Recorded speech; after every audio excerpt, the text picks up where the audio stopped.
Chers frères et sœurs, la paix du Seigneur soit avec vous. En ce dimanche, l'Église nous fait écouter cette belle épisode de la rencontre de Jésus avec la Samaritaine. Le contexte nous dit que tout était difficile pour que cette rencontre ait lieu. Tout simplement parce que entre Juifs et Samaritains, les choses n'étaient pas au clair, c'étaient des ennemis jurés. Et en plus, pour un Juif, rencontrer une femme seule au puits n'était pas aussi bien vu. Et la troisième chose, c'est que cette femme était une femme légère. Elle a vu défiler chez elle beaucoup d'hommes. Et elle en est à son 6e. Mais Jésus, comme à son habitude, extrême liberté. Jésus renverse donc cette triple barrière pour rencontrer cette femme qui a besoin de vie et de bonheur. Et déjà, nous pouvons tirer dans cet épisode une première conclusion, c'est que pour Dieu, nul n'est trop loin. Pour lui, personne n'est impardonnable, personne n'est irrécupérable. Toute personne a droit à l'eau vive de sa parole et de son amour.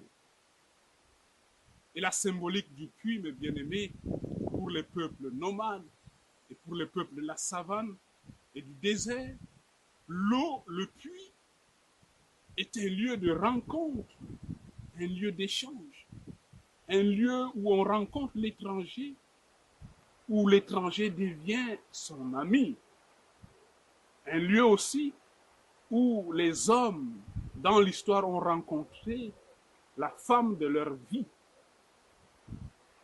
C'est l'histoire d'Isaac, de Jacob ou encore de Moïse. Le puits au bord duquel Jésus rencontre la Samaritaine n'échappe donc pas à cette expression symbolique. L'eau, rare dans les collines arides de la Palestine, c'est maintenant la parole de cet homme mystérieux, Jésus. Une parole qui rejoint la profondeur du puits qu'est le cœur humain. Une parole qui met au jour la vérité d'une vie. Il m'a dit tout ce que j'ai fait, venez l'écouter, dit la femme à ses concitoyens. Une parole, mes bien-aimés, plus nécessaire encore qu'une source au milieu du désert. Une parole de vie. Car après avoir écouté Jésus, la Samaritaine laisse sa cruche avec laquelle elle venait puiser de l'eau. Elle n'a plus soif de cette eau-là. Elle n'a plus soif de ses amours, de ces hommes qui l'ont trompée sa vie durant.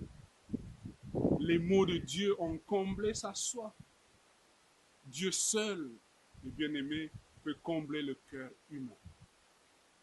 Le puits, là où c'est le lieu aussi où se tissent, comme je vous le disais, les noces, devient ici en Jésus le lieu où Dieu déclare un mariage spirituel avec l'humanité, la nouvelle alliance entre le Christ et l'humanité pécheresse que nous sommes.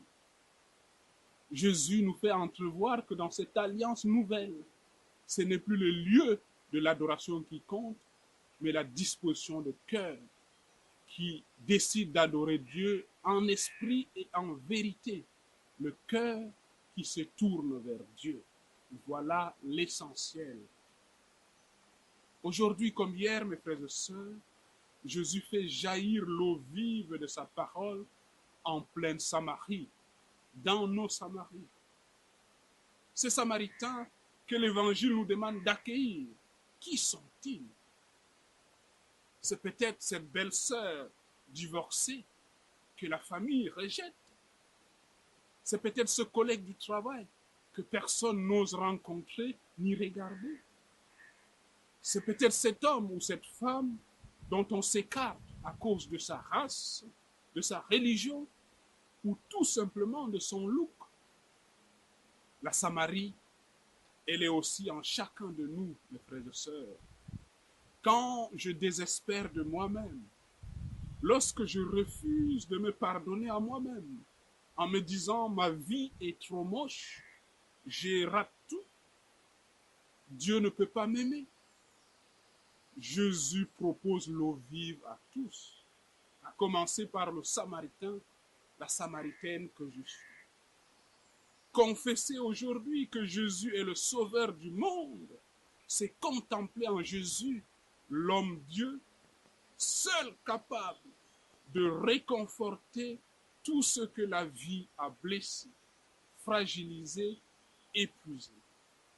Sur la croix du Vendredi Saint, souvenez-vous, l'une des dernières paroles du Christ, c'est la première parole qu'il va prononcer à la Samaritaine. J'ai soif. J'ai soif. Mes frères et sœurs, Dieu mendie notre amour. Jésus mendie notre cœur. Et de son cœur ouvert jaillit des sources vives où chacun pourra, à la mesure de son désir, venir y étancher sa soif. Viens à Jésus, il te tend la main. Viens à Jésus, ouvre-lui ton cœur. Tu vivras éternellement si tu te confies au Seigneur. Bon dimanche à vous tous.